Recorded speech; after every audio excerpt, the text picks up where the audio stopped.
بسم اللہ الرحمن الرحیم۔ السلام علیکم ورحمۃ اللہ وبرکاتہ۔ عزیز طلباء، آج آپ کے سامنے 5واں سبق پیش کیا جا رہا ہے، جس میں سورۃ النبأ کی آیت نمبر 21 سے لے کر 25 تک کا ترجمہ و تفسیر اور لغات و ترکیب کو بیان کیا جائے گا۔ سب سے پہلے چلتے ہیں ترجمہ کی طرف۔ اعوذ باللہ من الشیطان الرجیم، بسم اللہ الرحمن الرحیم۔ ان جہنم کانت مرصادا للطاغین مآبا لابثین فیہا احقابا لا یذوقون فیہا بردا ولا شرابا الا حمیما وغساقا۔ ان جہنم کانت مرصادا، بے شک دوزخ گھات لگائے ہوئے ہے، للطاغین مآبا، سرکشوں کا ٹھکانہ ہے، لابثین فیہا احقابا، جس میں وہ بے انتہا زمانوں رہیں گے، لا یذوقون فیہا بردا ولا شرابا، جس میں وہ ٹھنڈک کا مزہ نہیں چکھیں گے اور نہ ہی پینے کی چیز، الا حمیما وغساقا، سوائے گرم پانی اور پیپ و خون کے۔ اس کے بعد امر ثانی سن لیجئے، لغات کا بیان۔ جہنم یہ دوزخ کے ایک طبقے کا نام ہے اور یہ لفظ غیر منصرف ہے۔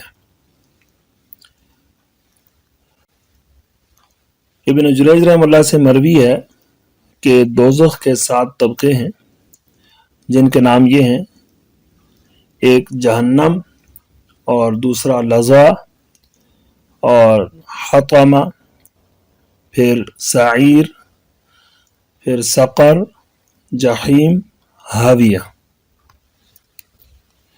اس کے بعد مرصادا، یہ اسم ظرف مکان ہے، مفعول کے وزن پر آتا ہے، جس طرح اسم اعلیٰ ہوتا ہے مفعول کے وزن پر۔ اس کا معنی ہے گھات کی جگہ، یعنی جس طرح دشمن کے لیے آدمی یا شکار کے لیے گھات لگا کر بیٹھتا ہے، تو اس کا معنی بھی اسی طرح آتا ہے۔ اور باب نصر سے رصد یرصد، رصدن، گھات میں بیٹھنا۔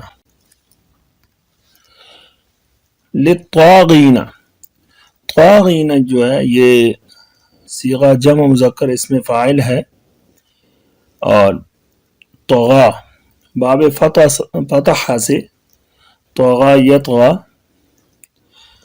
اس کا معنی ہے ظلم اور گناہوں میں حد سے بڑھ جانا۔ مآبا، یہ اسم ظرف ہے، اس کا معنی ہے لوٹنے کی جگہ، یعنی ٹھکانہ، اور اس کی اصل مأوبن ہے۔ یہاں پر یہ یقالو کے قاعدے سے پھر واو کو الف سے تبدیل کیا گیا تو مآبا ہو گیا۔ باب نصر سے آب یعوب اوبن و مآبن، اس کا معنی ہے لوٹنا۔ اور اس کے بعد لابثین، یہ صیغہ جمع مذکر اسم فاعل ہے، باب سمع سے لبث یلبث لبسا و لبسا، اس کا معنی ہے ٹھہرنا۔ احقابا، یہ حقب یا حقبن کی جمع ہے، اس کا معنی ہے بے انتہا زمانے۔ لا یذوقون، ذاق یذوق ذوقا، یہ باب نصر سے اس کا معنی ہے چکھنا۔ اور شرابن، باب سمع سے شارب یشرب بمانا مشروب کے ہے، یعنی پینے کی چیز، اس کی جمع اشربہ آتی ہے۔ اب امر ثالث تفسیر۔ ان جہنم کانت مرصادا، ان آیات سے ماقبل کی جو آیات تھیں ان میں بھی یوم الفصل یعنی قیامت کے دن کا ذکر تھا۔ اب ان آیات میں نفخہ ثانیہ کے بعد کے احوال کو ذکر کیا جا رہا ہے، یعنی یہ کافر لوگ جب بارگاہ الہی میں پیش ہوں گے تو اس وقت ان کو جن احوال کا سامنا کرنا پڑے گا ان احوال کا ان آیات میں ذکر کیا جا رہا ہے۔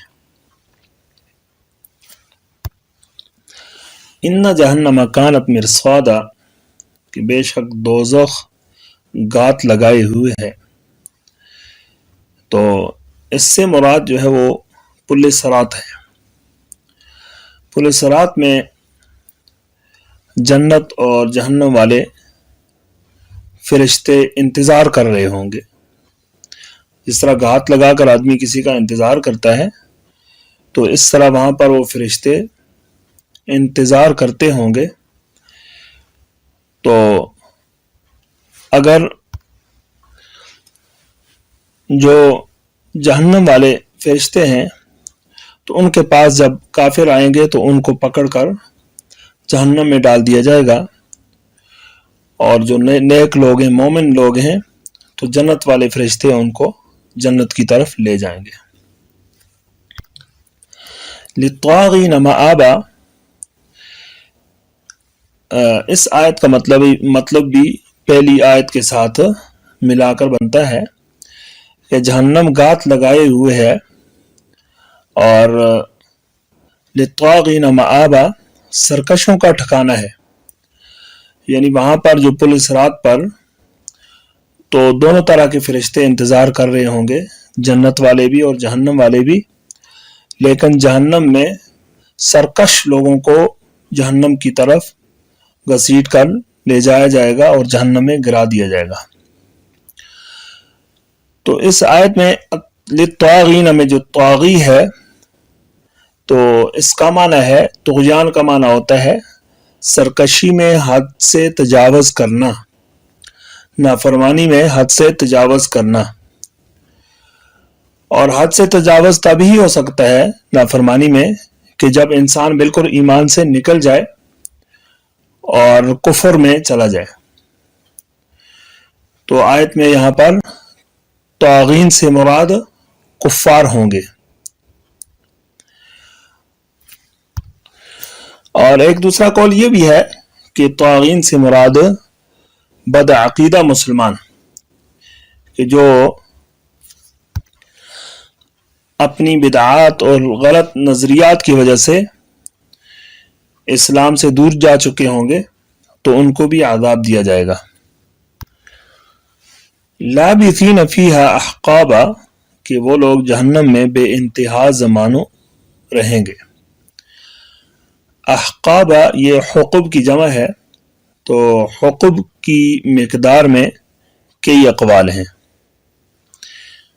ایک قول تو یہ ہے کہ حقب جو ہے وہ 40 سال کا ہوتا ہے، اور دوسرا قول اس میں یہ ہے کہ ایک حقب کی مقدار 70 سال ہے، اور اسی طرح 80 سال کا قول بھی ہے، بعض کے نزدیک 70,000 سال کا قول بھی ہے، اور بعض کہتے ہیں کہ حقب جو ہے وہ غیر محدود زمانوں کو کہا جاتا ہے، بے انتہا زمانے۔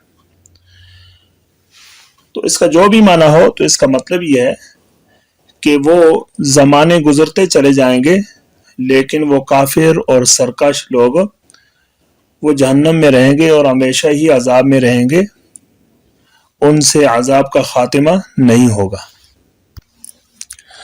اب اس آیت میں لابثین فیہا احقابا ایک اعتراض بھی ہو سکتا ہے کہ یہ آیت قرآن مجید کی دوسری آیات کے معارض ہے، یعنی اس میں تو یہ پتہ چل رہا ہے کہ وہ ایک لمبی مدت جہنم میں رہیں گے اور اس کے بعد نکل جائیں گے، جبکہ دوسری آیات میں یہ ہے خالدین فیہا ابدا کہ وہ لوگ جہنم میں ہمیشہ رہیں گے۔ تو بظاہر یہ دونوں آیتیں آپس میں متعارض ہیں۔ تو محققین نے اس کا جواب یہ دیا ہے کہ اگر حقب سے محدود زمانہ مراد لیا جائے یا غیر محدود زمانے مراد لیا جائے تو دونوں صورتوں میں اس آیت میں ان کے جہنم سے نکلنے کی کوئی صراحت موجود نہیں ہے، اور جبکہ اس آیت کے ساتھ دوسری جو آیات ہیں خالدین فیہا ابدا ان کا مضمون جب ملا لیا جائے گا تو ان کے مضمون کو ملانے کے بعد تفسیر ان کی بیان کی جائے گی، تو پھر اس کے معنی میں کوئی ابہام نہیں رہے گا۔ لا یذوقون فیہا بردا ولا شرابا کہ اس جہنم میں ان کو کوئی ٹھنڈی چیز میسر نہیں ہوگی، نہ تو کھانے پینے پہننے کی نہ رہائش کی، اور اسی طرح بعض نے یہ بھی لکھا ہے کہ بردن سے مراد نیند ہے کہ ان کو وہاں پر نیند بھی میسر نہیں ہوگی۔ ولا شراب اور پینے کی چیز بھی ان کو نہیں ملے گی، یعنی پانی بھی نہیں ملے گا کہ پانی ایسی نعمت ہے کہ دنیا میں ہر کسی کو میسر ہوتی ہے، لیکن وہاں پر وہ اتنے سخت عذاب میں ہوں گے کہ ان کو پانی بھی میسر نہیں ہوگا، یعنی ان کو رہائش کے لیے اور پینے کے لیے کوئی خوشگوار چیز نہیں ملے گی۔ الا حمیما وغساقا، حمیم کہتے ہیں کھولتے ہوئے گرم پانی کو، شدید گرم پانی کو کہتے ہیں، اور غساق جہنمی لوگوں کے بدن سے بہنے والے خون اور پیپ کو کہا جاتا ہے۔ تو قیامت کے دن ان کو شدید گرم پانی اور اسی طرح پیپ وغیرہ دیا جائے گا، وہ اس کو پینا تو نہیں چاہیں گے لیکن اس کے باوجود فرشتے زبردستی ان کو مار مار کر پلائیں گے۔ تو جب وہ اس پانی کو اور اس پیپ وغیرہ کو منہ کے قریب کریں گے تو ان کے منہ کی کھال اس سے جو ہے اتر جائے گی، اور اسی طرح جب اس کو پیئیں گے حلق سے نیچے اتاریں گے تو ان کی جتنی بھی آنتیں وغیرہ ہیں وہ کٹ کر نیچے سے نکل جائیں گی۔ وَسُقُوا مَاءً حَمِيمًا فَقَطَّعَ أَمْعَاءَهُمْ أَعَاذَنَا اللَّهُ مِنْهَا۔ امید ہے کہ تفسیر آپ کو سمجھ میں آ چکی ہوگی۔ اس کے بعد امر رابع یعنی ترکیب کا بیان کیا جا رہا ہے۔ ان جہنم کانت مرصادا للطاغین مآبا، ان جو ہے وہ حرف مشبہ بالفعل ہے، جہنم ان کا اسم ہے، اور کانت فعل ناقص، اس میں جو ضمیر ہے اس کا اسم، مرصاداً اس کی خبر اول ہے، اور للطاغین صیغہ اسم فاعل، یہ متعلق ہو جائے گا متعلق مقدم مآباً کے لیے، اور مآباً صیغہ اسم ظرف اپنے متعلق مقدم سے مل کر یہ کانت کی خبر ثانی بن جائے گا۔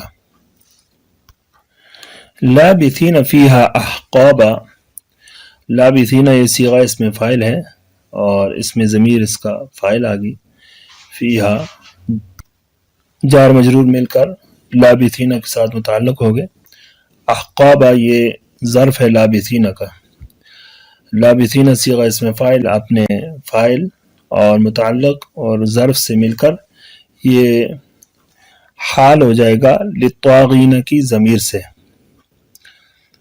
اور پھر کانت فعل ناقص اپنے اسم اور اپنی دونوں خبروں سے مل کر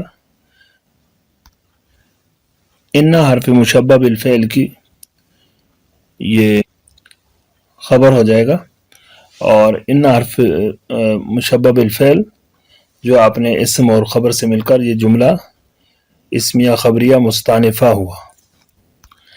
لا یذوقون فیہا بردا ولا شرابا الا حمیما وغساقا، لا یذوقون، یہ یذوقون یہ جمع مذکر فعل مضارع ہے، واو ضمیر اس کا فاعل ہے، فی حرف جار اور ہا ضمیر مجرور، جار مجرور مل کر متعلق ہوئے لا یذوقون فعل کے ساتھ، بردن معطوف علیہ و حرف عطف، اور لا یہاں پر زائدہ ہے، شرابن معطوف علیہ اپنے معطوف سے مل کر یہ مستثنی منہ ہوا، الا حرف استثناء، حمیمن یہاں پر معطوف علیہ و حرف عطف، غساقن معطوف علیہ اپنے معطوف سے مل کر یہ مستثنی منقطع ہوا، مستثنی منہ اپنے مستثنی منقطع سے مل کر یہ مفعول بھی ہوا لا یذوقون فعل کا، لا یذوقون فعل اپنے فاعل متعلق اور مفعول بھی سے مل کر جملہ فعلیہ خبریہ ہوا۔ عزیز طلبہ، امید ہے کہ آپ اس کو اچھی طرح سمجھ چکے ہوں گے، اس کو اچھی طرح یاد کریں، سمجھیں۔ اللہ تعالیٰ سے دعا ہے کہ ہمیں قرآن مجید سمجھنے اور اس پر عمل کرنے کی توفیق نصیب فرمائے، اور دنیا و آخرت کی ہمیں سعادتیں نصیب فرمائے۔ اسی کے ساتھ میں آپ سے اجازت چاہتا ہوں۔ السلام علیکم ورحمۃ اللہ وبرکاتہ۔